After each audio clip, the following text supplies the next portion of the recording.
लोगों को ये कहना है कि किसी टाइम से यहाँ पर परशुराम की समस्या भी थी।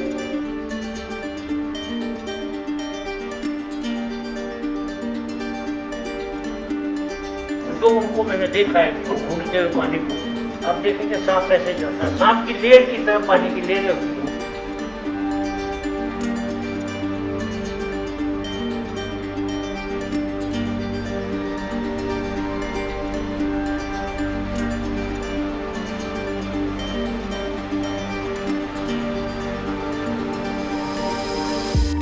और उनके जो एक पुत्र हुए हैं श्री परशुराम जी, वो बोलते हैं कि वो नहाते चले थे, वहाँ नीलकंठ वगैरह की जगह वहाँ गर्म पानी है, तो वो बोलते हैं कि नहाकर तो धोती को ऐसे लिया है। बोले ऐसा लोग बुजुर्ग कहते हैं कि जब उन्होंने छोड़ा तो ऑटोमेटिकली दिख रहा है पानी, और फिर वो काफी सालों तक खुले यहाँ रहे, तो उन्होंने बहुत समस्या की।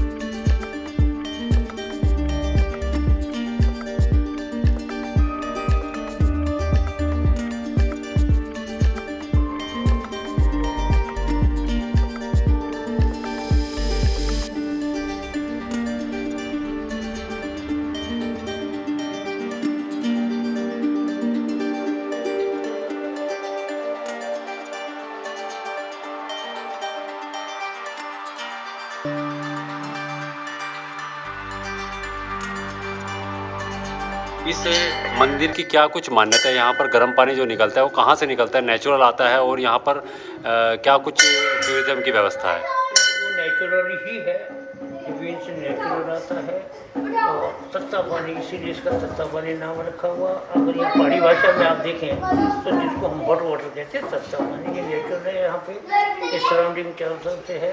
बाकी यहाँ पे ये मंदिर है, आपने देखे यहाँ पर लक्ष्मी नारायण जी का मंदिर है, ठाकुर द्वारा भी है। यहाँ पे लोगों को ये कहना है कि किसी टाइम से यहाँ पर परशुराम जी ने तपस्या की थी, और इसलिए इसको हिमाचल में पूरे तत्तापानी में जो है ना परशुराम की तपस्थली भी कहा जाता है। और इस जगह को आप देखा होगा, रास्ते में आते हुए एक पुल पड़ता है सामने, इसको जिला मंडी का और कुल्लू का प्रवेश द्वार भी कहते हैं। जब शिमला से चलते हैं तो ये पूरे एरिया को, यहाँ से ऊपर को जब जाएंगे, यहाँ तहसील हेडक्वार्टर को मिलाता है, डिस्ट्रिक्ट हेडक्वार्टर को मिलाता है, मंडी को मिलाता है, और कुल्लू को मिलाता है। और आपने रोहतांग जो ऊपर जाते हैं, तो रोहतांग दर्रे में भी वो रास्ता यहीं से जा रहा है। तो इसकी मान्यता ये है, धार्मिक मान्यताएं शुरू से। और बाकी तो सब ठीक है। वाटर शिफ्ट हुआ है ड्यू टू कोल्ड डैम यहाँ हो गया था, नीचे होता था पहले, अब ये यहाँ निकल गया है। बस ये इसकी खासियत है यहाँ पे। यहाँ पर बताया जाता है कि पहले जो राष्ट्रपति थे वो भी यहाँ पर आ चुके हाँ, हैं। यस, यहाँ पर जो डॉक्टर राजेंद्र प्रसाद, भारत वर्ष के प्रथम राष्ट्रपति डॉक्टर राजेंद्र प्रसाद यहाँ आए हैं, और नहाए भी हैं उन नेचुरल नीचे नदी किनारे, और उन्होंने पूजा भी की यहाँ पे। उसके बाद कोई ऐसा ना तो कोई प्रधानमंत्री इधर आया, ना कोई दूसरा राष्ट्रपति आया। हाँ, एक बार बीवी गिरी साहब आए तो जरूर थे, पर वो नालदेहरा तक ही आए थे। नालदेहरा शिमला के पास है, वहाँ हिमाचल गोल्फ ग्राउंड है, वो बीबी गिरी जी ने भी विजिट किया था, बट नालदेहरा से वापस चले गए थे वो। लेकिन आज भी ये धार्मिक स्थल की तरफ से अगर माना जाए तो अछूता है, क्योंकि यहाँ पर कोई श्रद्धालु बहुत कम पहुँच पाते हैं। नहीं, ऐसा भी कुछ है नहीं। अगर आप देखेंगे, मैंने जो यहाँ पर देखा है, पिछले 10 वर्षों से इस मंदिर की पूजा कर रहा हूँ, और फॉरेन से भी यहाँ से टूरिस्ट लोग मैंने यहाँ पे आते देखा। इटली से बहुत लोग आते हैं, जापान से आते हैं, जर्मनी से आते हैं, और फॉरेन कंट्री से बहुत श्रद्धालु आते हैं। बड़ी अच्छा लगता है उनको होते हुए। कई बार मैंने उनको देखा है, जब वो कोई फ्रेंच बोलता है, कोई डच बोलता है, हॉलैंड वाले आते हैं और डच भाषा बोलते हैं, पर फिर भी मैंने यहाँ उसको, जब भी कभी हमसे बात करते हैं, कोशिश करते हैं वो नमस्ते पंडित जी वगैरह, बल मैंने ये देखा कि काफ़ी आस्था है उनकी। वो नीचे घूम के जरूर आते हैं, स्केच भी करते हैं, किश्ती में घूमते भी है, पर यहाँ मंदिर में जरूर आ लेते हैं। ये जो पानी है, ये क्या नेचुरल पानी है, या फिर कुछ इसमें नीचे गीज़र टाइप में लगा रखी है, या फिर पहाड़ों से, या फिर ज़मीन से? कोई टुल्लू पंप नहीं है, कोई गीज़र नहीं है। जब से इसकी ये 2 डैम बनने से 2013 से पहले की स्थिति से कितना नीचे था ये सतलुज नदी किनारे, बाद में इस जगह का ये मान्यता बनी रहे इसकी, तो यहाँ कोशिश की गई है डिपार्टमेंट ने कि भाई देखा भाई सराउंडिंग कैसे, अगर हम मैं आपको सही कहूँ तो जो उनको मैंने देखा है उसको ढूंढते हुए पानी को, आप देखेंगे सांप ऐसे चलता है, सांप की लेयर की तरह पानी की लेयर होती है। उन्होंने कोई इंस्ट्रूमेंट लगाया, देखा कि यहाँ पानी निकल, यस इन्होंने किया तो उसको बोरिंग किया जरूर, नीचे बोर करके पानी ऊपर आ गया। एंड तो इस तरह का इसका बगैर टुल्लू पंप से या गीजर से ऊपर आना तो एक खासियत है, बिकॉज इसके अंदर सल्फर है और सल्फर की वजह से ही ये ऊपर छलांग मारता है। आप उंगली रखेंगे यहाँ नज़दीकी है, बहुत हॉट वाटर है, बहुत ज़्यादा।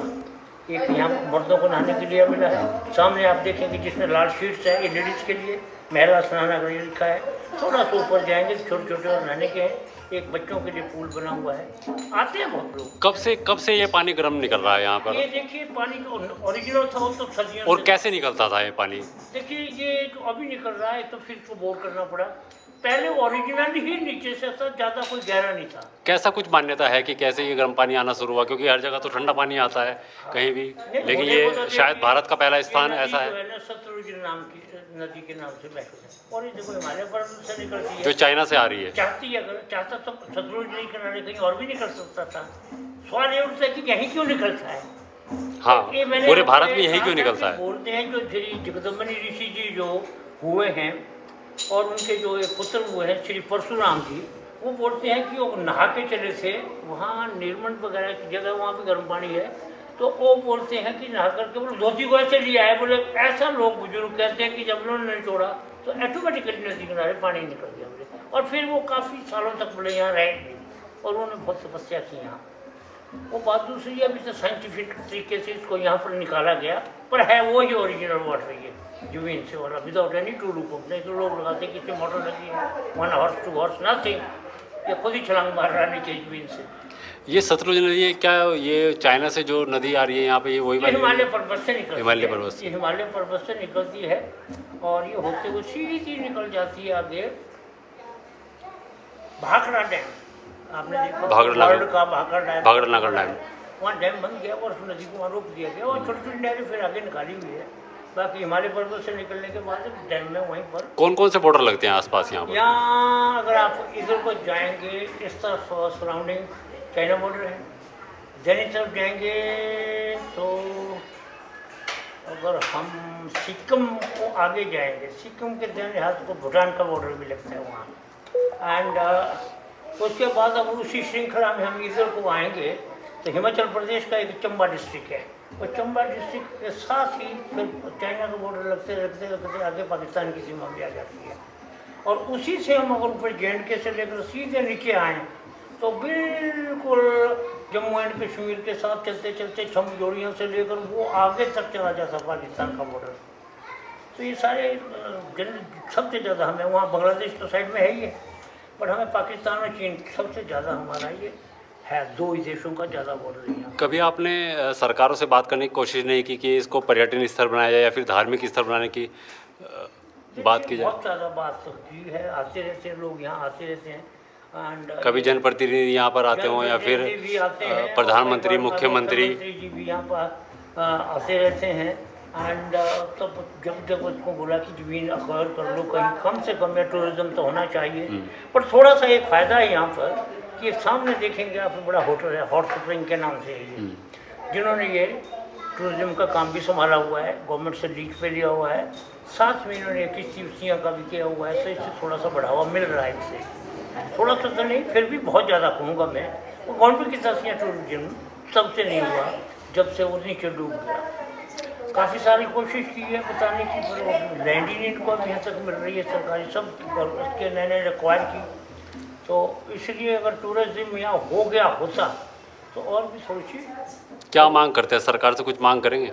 नहीं, सरकार से हमने एक बार भी कई बार कहा है, कोशिश करेंगे, बोला है करेंगे। सेंट्रल गवर्नमेंट तक कोई बात की, कभी कभी वहाँ पर रुके तो नहीं है, पर थोड़ा यहाँ से दूर कहीं जा कर के मंडी इलाके में, कसोग इलाके में, तहसील हेडक्वार्टर में एक बार हुआ है तो अमित शाह जी उनसे भी बात की थी, राजनाथ सिंह आए थे, उससे बात की। मोदी जी आए थे यहाँ मंडी के सुंदरनगर में, उनसे तो बात नहीं कर पाए, इतने नज़दीक उतने प्रधानमंत्री का दूर से लेक्चर सुन के आगे लोग, बट पहुँचाइए उन तक बात कि अगर यहाँ टूरिज्म खुल जाए। पहले यहाँ पर रेस्ट हाउस भी हुआ करते थे, पर जब से वो डूब गया दोबारा रेस्ट हाउस नहीं खुला है।